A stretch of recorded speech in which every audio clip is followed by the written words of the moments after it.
twongeye kubasuhuza rero abantu mwese muba ku Birindiro TV, nkabagira ngo mbaganirize cyangwa se tuganire kuri cya kiganiro nari nababwiye ko turi buze kugira ibyo tuvugamwo ku bijyanye n'amafoto cyangwa se n'urwibutso mwabonye mu Bufaransa aho Emmanuel Macron na Paul Kagame n'umuryango we bari bariho bashyiraho indabo, bagira ibyo baganira, bagira ibyo basubiramwo, bagira ibyo batangaza. Turavuga ku bijyanye n'ibiri kubera hirya no hino, ariko mbere yo kugira ikintu tuvuga nagira ngo mubanze munyumvire kubera ikibazo cya constitution muri Repubulika ya Demokarasi ya Congo, cyo guhindura constitution kirimo kiragorana. Mubanze munyumvire, uyu bamwita Jean Claude Mubeng, ngira ngo muramuzi abantu benshi mujya kuri channel ye, mwumva ukuntu yabwiye Macron, nibwo muramenya ko Abafaransa aribo baturimbuye bafatanije n'abiyita bene wacu. Voilà un imbécile comme Macron, un inculte, fils de Satan, qui se met à imposer à un président d'un pays souverain un mode opératoire qui ne peut pas toucher à la Constitution. Macron a dit ça à Kagame, ou à Museveni, ou encore à Denis Sassou Nguesso. Sa bouche était où? Pour parler comme ça à notre président, il manque du respect. La France, c'est quoi? Est-ce que la France nourrit le Congo? Si notre budget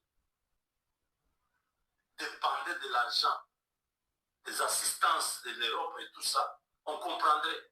Bon, ça va, c'est comme c'est vous qui nous faites vivre, on accepte votre. Nous vivons de notre propre sueur, de nos propres minéraux, de notre argent. On n'a pas de leçons à recevoir d'un individu qui ne sait même pas la responsabilité familiale, qui n'a jamais eu un enfant qu'il a appelé papa dans sa vie. Macron, dans ta vie, tu as déjà eu un enfant qui t'appelle daddy, papa. Tu l'as déjà dans ta vie. Tu ne connais pas comment on achète la nourriture pour nourrir une famille, terminer une semaine, terminer un mois, terminer une année, faire grandir ces enfants-là. Tu es irresponsable. Tu n'as jamais connu la souffrance dans ta vie. Tu respectes pour le Congo et les Congolais. Tu nous énerves chaque fois que tu mets ton nez dans les affaires du Congo.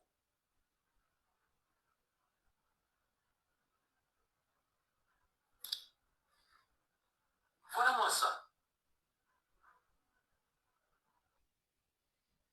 Ngira ngo mwamwumvise. Uwo nguwo rero bamwita Jean Claude Mubeng, afite channel bita Congo etanu. Mwumvise ukuntu abwiye Macron. Voilà un imbécile comme Macron. Ukuntu amubwiye mwabyumvise, ukuntu amututse. Bari perezida wa Repubulika y'igihugu cy'Ubufaransa. Habwo nibwo namenye ko Macron ari ingumba, ngo nta mwana yigeze ntaki. Akamubwira ati impamvu utugirira nabi nuko nta n'ikintu wimariye, uri irresponsable, kuvuga ngo nta ni ingaragu. Abandi bavuga ko yanashatse n'umuntu w'umukecuru udashobora kubyara, akaryo byaratumye abona ubuperezida. Urumva ye ni umuntu ugenda uko kuko ni ingumba kwa. Murambabarira abantu mwahuye n'ikibazo nk'icyo ngicyo, turimo turaserereza amakuru, ntabwo turimo tuvuga abantu bahuye n'ikibazo nk'icyo ngicyo batabishaka. Barakavuga ati Kongo niba muhaza ntabwo ari mwe mudutunze, muhaza kubera ibyo dufite. Ntabwo turira ku isahani y'iwanyu, twebwe dutunzwe n'iby'iwacu, aribyo by'amabuye y'agaciro. Ibyo yarimo amubwira hariya rero. Avuga ati rero twarababaye cyane kubona witerera mu ntambara ya Repubulika ya Demokarasi ya Kongo buri gihe. Ngira ngo nyine mwabyumvise, ni ibintu bikomeye cyane. Ubufaransa buradufitanye amasinde, kandi nabwo ngiye kuvugaho n'igihugu cy'u Rwanda, bitewe na biriya bintu bakoreye nyine hariya mu Bufaransa, barimo bavuga ngo bijyanye n'urwibutso. murabizi guhera na kera ubufaransa n'u rwanda hari igihe bajya badacana uwaka bagashinjanya ngo jenoside, ko ubufaransa aribwo bwashyigikiye jenoside kubera ko butaretse ngo abo bahutu babamare cyangwa se rubanda bayimare, kubera ko ngo ubufaransa bwatanze bureshe yo kugira ngo abantu banyuremo. ngo ntabwo bagombaga gutanga bureshe, mwagize murabyumva na Kagame bivuga ati baraducitseho gatoya, umuntu yazaga kubamariramo ngo umujinya. ngira ngo iyo ntuzi iyo video irahari cyangwa se iyo audio irahari.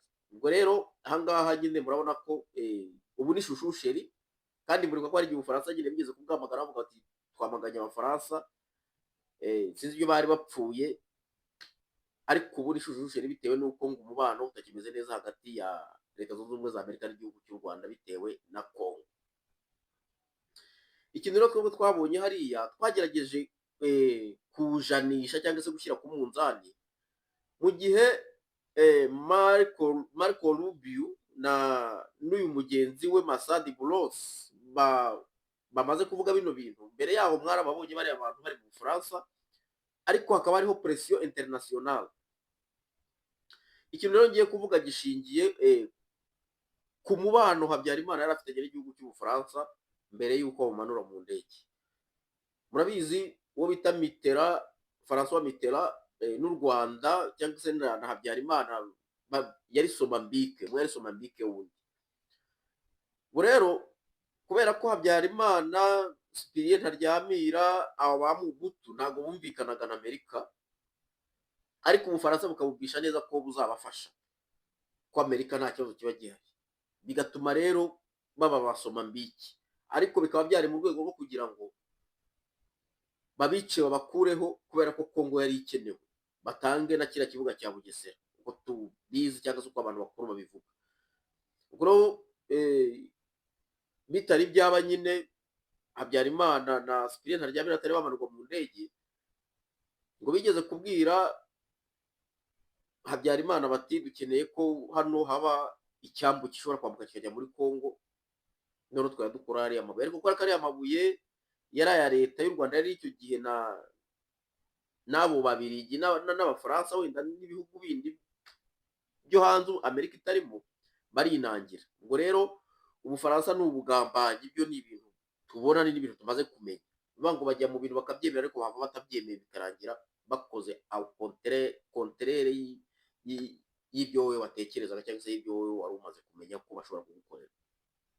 ubwo rero mwabonye ko Ubufaransa ruri mu bantu bateguye ihanurwa ry'indege ya Habyarimana, cyane cyane ko na boîte noire bavuga ko aribo bayibitse. Urumva rero bafite Habyarimana bati wowe ikakaze kuri Amerika, none umara kwikakaza kuri Amerika uyereke ko nta n'ikivuze, twebwe tuzagufasha. bamaze kumwica rero boîte noire barayibitse, barangira bavuga bati umuryango we nimuzane hano nawo tugufate rwantoki. ni kuri rero twebwe tubibona, kuba dutireho na Kagame niba yaragiye hariya arareba akabona mu bindi bihugu hose, batwumvise ko no mu Burusiya bamaze kumutera utwatsi, no mu Bushinwa barimo bagenda bigura intege kubera kwanga kwangirizwa inyungu zigiye ziri ahantu hose. ubu ngubu ari kumwe n'Ubufaransa, bikaba rero ngo ari mu buryo buriya abantu babisesenguye bwo gushaka ubuhungiro, kugira ngo ejo haramutse hagize ikiba hazagire n'uwarokoka cyangwa se hazagire ubona aho yahungira muri ruriya rwego. bya rero ibintu byose mwabonye ni kwa kundi umugabo ashobora gukora n'undi amakosa, akagenda akamubwira ati dore twarakosheje twese, ariko wowe kubera ko nawe uri mu bantu bafata imyanzuro uzandebera abana.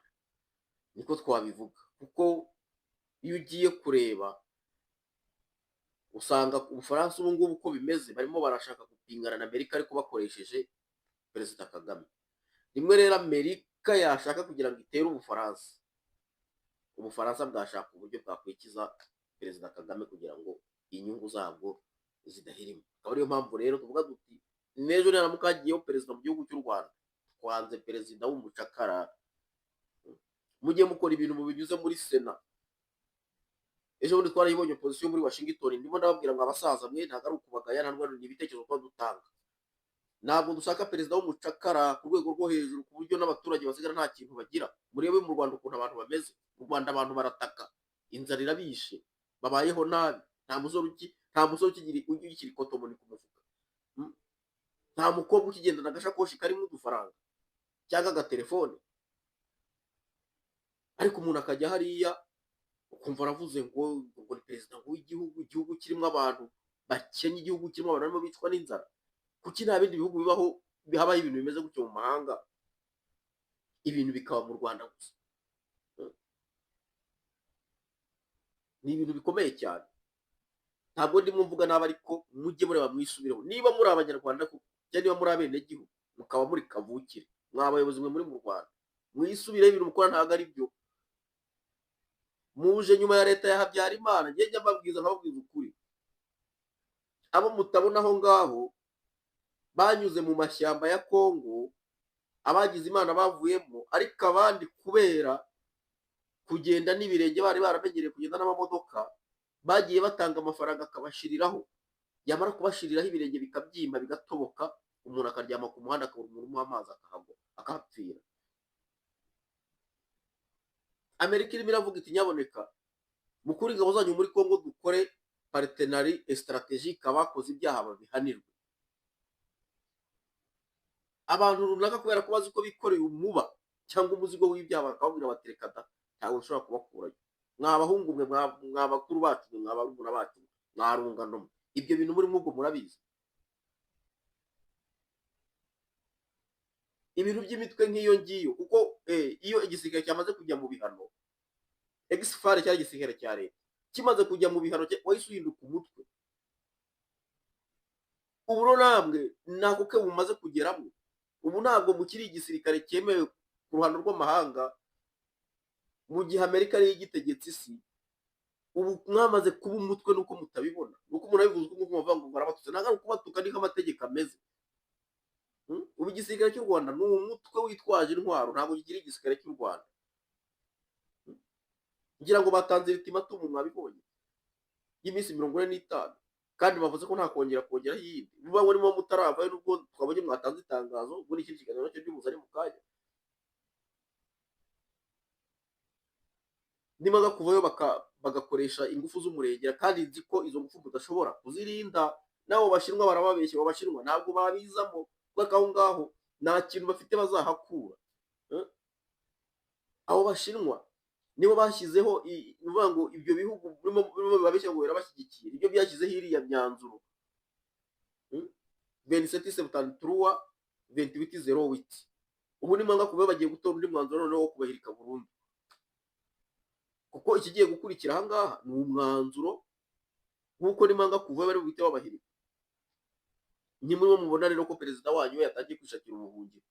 Biriya bintu byo kujya mu Bufaransa kujya kwiyerekana amakuru hariya, niyo kuvuga tuzasigarireho ndamutse ntakiriho. Niko bimeze, kuko umuntu mukuru burya hari igihe ibintu abireba bakabimenya hakiri kare. Ndagira ngo mbabwire ko iriya opposition mwabonye hariya muri Washington na FPR niko yatangiye. Tujya tureba amafoto ya kera, tukareba ibiganiro byabayeho kera, twaba bakuru tukiri bato cyane, FPR itangira niko yatangiye. Ubwo nta mpamvu yo kubona ibintu birimo bigenda byisubiramo ngo mukomeze mwinangire, murumve ko ntabwo byakunda. Ndabwiye ni Leta Zunze Ubumwe za Amerika, nubwo tuvuga ngo yaratsinzwe muri za Iran hariya na Detroit de Hormuz, ariko Leta Zunze Ubumwe za Amerika na Israel nabo barashaka kuvuga bati tugiye kwica abayobozi b'igihugu fulani, bakabica, ariko mwebwe ntimubasubize. Iran nubwo mwabonye yabombariza ari ahantu hose, ariko nta muyobozi wa Amerika cyangwa nta bombe igeze yohereza kuri Pentagon, kubera ko irabizi. Nivuga ngo ikintu Iran iri gukora ni ugutera ibindi bihugu bitifashije nk'ibi bihugu byacu nyine bya Afurika Amerika yashyizemo amabaze, kugira ngo bashyire presiyo kuri Amerika. Ntabwo yatinyuka gufata bombe ngira yijyanye ituye muri Amerika. Nivuga ngo yo bazajya bayitera itireba igihugu kirimo inyungu nyinshi za Amerika, igende ishwanyuza, kugira ngo icyo gihugu gite gishyira presiyo kuri Amerika, iyo Amerika ikure base muri ako karere, kugira ngo kidakomeza kubomba. Kubaza bavuga bati noneho rero ugutera kwa Amerika muri Iran kurimo kuratuma abaturage b'ibihugu byo ku isi bapfa. Niyo ntambara Iran iri mirwana, ariko ntabwo ushobora gutinyuka ngo ivuge igiye gutera bombe muri Pentagon cyangwa itere bombe kwa Netanyahu. Wenda tuvuge kwa Netanyahu yatera, ariko muri Pentagon ntabwo yajyayo. Ni ibintu bikomeye cyane, izi ko yahura n'imvura ikomeye cyane. Aha rero akaba ariho hantu ho kureba kure, ndabizi hari abantu mujya munkurikira, nyabuneka mutazinangira nk'abo ku bwa Habyarimana, nabo twarumvise ngo barinangiye rimwe na rimwe, birangira bagiye mu bihano, ariko bagiye mu bihano bajya mu biganiro baremera, abo bemereye nabo biza kurangira, murambabarira, batakiri mu biganiro, ahubwo noneho bagomba gutwara igihugu. Ibyari 60% biba 90% cyangwa 99.9%.